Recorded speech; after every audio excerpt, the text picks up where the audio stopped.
Hey there, my dear student. Welcome back, and welcome to this brand new explainer. Today, we are tackling a really fun one, the past perfect tense. Now, hold on. I know exactly what you might be thinking. You see the word perfect, and your brain goes, uh-oh, this is going to be complicated. Don't let it intimidate you.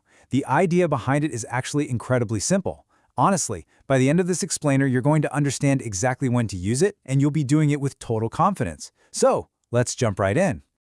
Okay, let's dive into this by picturing a timeline in our heads. We've got two actions that happened in the past. Let's say, yesterday I went to a restaurant, but before I went to that restaurant, I had finished my work. So, looking at our mental timeline, we have two very distinct past actions. First, I finished my work. Second, I went to the restaurant. Ask yourself, which of these things happened first? Exactly, I finished my work. And which one happened later? Going to the restaurant, right? Now, here is the absolute core secret of the past perfect tense, so listen closely. Past perfect simply equals the earlier of two past actions. Literally, just say it out loud with me right now, wherever you're sitting. Past perfect shows what happened first in the past. That's the whole secret. So how do we actually build it? Let's look at the structure, or what I like to call the magic formula. It is simply your subject plus the word had plus the past participle. Now, don't let a big grammar term like past participle freak you out. For now, we're just going to call it V3. So the formula is had plus V3. Let's look at a few quick examples. I had eaten. She had gone. He had finished. They had arrived. We had seen. You had studied. Notice anything awesome about all of those? Every single one of them uses had. I had, you had, he had, she had, we had, they had. It is always had, no exceptions. Honestly, this makes the past perfect so much easier than a lot of other tenses in English. Now you're probably wondering, wait a minute, what exactly is V3? Let's break it down and make it super easy by comparing some words. We have regular verbs which are a breeze. For example, the word work becomes worked in the past tense, and its V3 is also worked. Play becomes played, and the V3 is played. Finish becomes finished, and yep, the V3 is finished. For these regular verbs, the simple past and the V3 are exactly the same word. But English likes to keep us on our toes, so we have irregular verbs too. And these, you just kind of have to memorize. For instance, go becomes went in the simple past, but its V3 is gone. Eat becomes ate, but the V3 is eaten. We also have see, saw, seen, take, took, taken, write, wrote, written, and break, broke, broken. So if I say I went to school, that's just your simple past. But if I say I had gone to school, boom, that's your past perfect. Just remember that magic formula, had plus V3. Let's use a couple of simple stories to really lock this into our brains. Imagine a student, let's call him Rahul. Rahul went to school, but before he walked out the door, he had eaten breakfast. So, action 1, he ate breakfast. Action 2, he went to school. If we put the whole story together, we say, Rahul had eaten breakfast before he went to school. Why in the world did we use had eaten? Because the eating happened first and the going to school happened later. Let's try another one. Imagine I finally arrived at the train station, but oh man, the train left before I even got there. The train leaving happened first, my arriving happened second. So how do we say it? The train had left before I arrived at the station. The action that happens first always gets the had plus V3 treatment. And, this perfectly leads into one of my all-time favorite memory tricks. I want you to literally imagine two doors standing right in front of you. Door number 1 represents your first action. Door number 2 represents your second action. The past perfect completely 100% belongs to door number 1. The simple past, that belongs to door number 2. So walking through door 1 means you're doing the first action, which is had plus V3. Walking through door 2 means the second action, which is simple past. Take the sentence, I had eaten before she arrived. Eating is first, so it lives behind door 1. Arriving is second, so it lives behind door 2. Makes sense, right? Now, in everyday conversation, this tense loves to team up with some very specific time words. The past perfect is incredibly common with the word before. For example, I had finished my homework before I went outside, or he had locked the door before he went to bed. We also use it all the time with the word after. After I had finished my homework, I went outside. What happened first? Finishing the homework. Second, going outside. So, after I had finished my homework, I went outside. And lastly, we use it a ton with when. When we reached the cinema, the movie had started. Think about the order there. We reached the cinema, but before we got to our seats, the movie started. Therefore, the movie had started. Every single time you're confused, just stop and ask yourself, which action happened first? What about making negative sentences or asking questions? It is honestly just as effortless. For negatives, you just throw a not in there. It's simply had not plus V3, or if you want to use the casual conversational contraction, hadn't plus V3. I had not eaten, or I hadn't eaten. She hadn't arrived. They hadn't finished. Super simple. Now to ask questions, you just drag had right to the very front of the sentence. Had plus subject plus V3, like had you eaten, or had she arrived. Imagine you're chatting with a teacher and they ask, had you eaten breakfast? As a student, you easily reply, yes, I had, or no, I hadn't. It's incredibly interactive and just so natural to use in daily conversation. So, you might be wondering, what's the actual real-world difference between just using the simple past and using the past perfect? Listen to this. Simple past, I ate breakfast. That just tells us the fact that I ate breakfast sometime in the past. It's a single finished action. But the past perfect, I had eaten breakfast before I went to school. Now we know that breakfast specifically happened before another past action. Let's look at an even better example. Say I tell you, I lost my key. That's simple past. It just states a fact. But look at this scenario. I couldn't open the door because I had lost my key. See the difference? Now we've got two past events. First, I lost my key. Second, I couldn't open the door. We use had lost to make the strict timeline of events absolutely crystal clear. Listen, if you take away absolutely nothing else from this explainer today, I want you to remember this phrase, past before past. This is the ultimate fail-proof memory trip. Past perfect means past before past. Something happened, and then another thing happened, and they are both stuck in the past.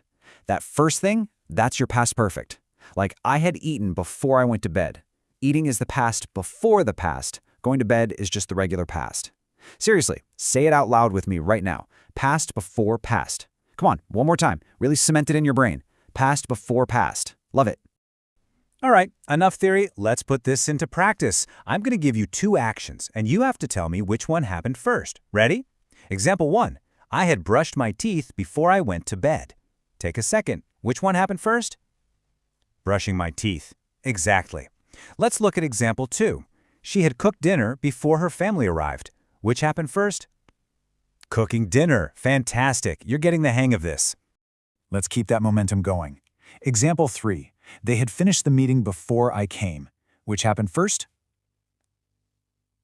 Finishing the meeting. Spot on. Okay, one last one for this round. Example 4. He had gone home when I called him. Think about it. Which happened first? He went home, and then I called him.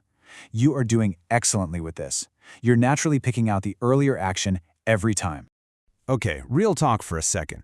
As your guide today, I have to step in and fix a few super common mistakes. I hear these literally all the time. But after today, you're never going to make them again. Please don't say I had went. You've got to say I had gone.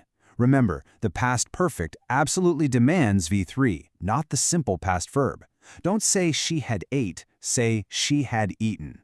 And definitely don't say they had saw the movie. Say they had seen the movie.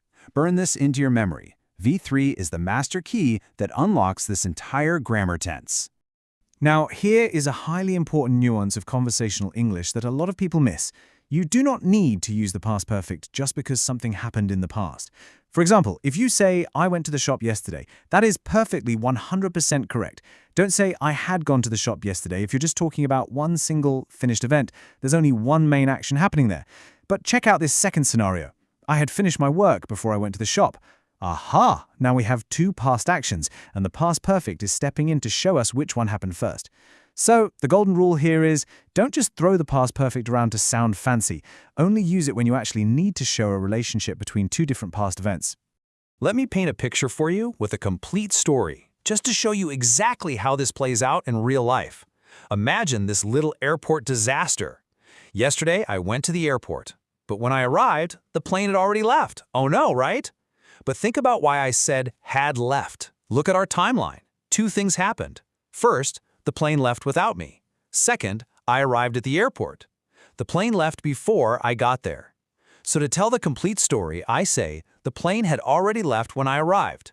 This right here is a perfect real-world example of why we actually need the past perfect tense, to explain a tragedy like missing your flight. Did you catch a specific word in that last story? I said the plane had already left. You will hear already attached to the past perfect constantly in real conversational English, like the movie had already started when we arrived. It just emphasizes that something happened before a specific time. We also use the word never a lot, like I had never seen snow before I visited Kashmir. That means prior to that trip, I had zero experience with snow. It's so useful. And lastly, the word just. You might say, I had just finished my work when he called. That implies I finished working only a tiny amount of time before that phone rang. Sprinkling these context words in will make your English sound incredibly native and natural. Okay, we have covered a ton of ground today. Let's bring it all together. If you forget everything else from this explainer, these 5 golden rules are your lifeline. Rule 1, past perfect talks about an action that happened before another past action. Rule 2, always use the magic formula, had plus V3. Rule 3, everyone, and I mean everyone, uses had. I had, she had, they had. Rule 4, to ask questions, format it as had plus subject plus V3, like had you eaten? And finally, Rule 5, for negative sentences, just use hadn't plus V3, like she hadn't arrived. Before we get to the final test, let me share one last ultimate memory trick with you. Picture this sentence, I had eaten before I went to school. I want you to visually draw a line straight down the middle of that sentence in your mind. On the left side you have, I had eaten. On the right side you have, I went to school. The left side happened first. The right side happened later. So just remember this. The first past is always on the left, and it gets had plus V3. The second past is on the right, and it gets this simple past. Keep that mental image locked in your head, and you'll seriously never get confused again. All right, it's time to see if you really truly understand this. It is time for the final quick test. I want you to complete these sentences out loud, wherever you are. Number 1, when I arrived, the bus, blank, already, blank. What do you think? Answer, had already left. Great. Number 2, she, blank, finished her homework before she watched TV. The answer is, had finished. Awesome. Number 3, they, blank, not eaten before the party. Answer, had not eaten. How are you holding up? Doing good? Let's finish this test strong with the last 2. Number 4, blank, you, blank, the movie before. The answer, had you seen the movie before? And the final question, number 5, I was hungry because I had blank not eaten breakfast. The answer, had not eaten. Excellent. Seriously, I enthusiastically congratulate you on mastering these concepts today. You absolutely nailed it. As we wrap up this explainer, I want you to take this one concept with you for the rest of your life. Past perfect equals past before past. Whenever you have 2 things that happen in the past, just stop and ask yourself, which one happened first? That first action uses had plus V3. The later action just uses the standard simple past. You really don't need to be afraid of the past perfect tense anymore. It's not some crazy complicated grammar rule. It is simply the past before the past. Huge congratulations! You have completely learned the past perfect tense. But wait, you've mastered the past before the past, but what if that earlier action was ongoing? What if it was continuing right up until the exact moment the second action happened? How on earth do we express that? Well, you'll have to find out in our next explainer on the past perfect continuous. And I promise you I'll make that one just as easy as this was. See you next time!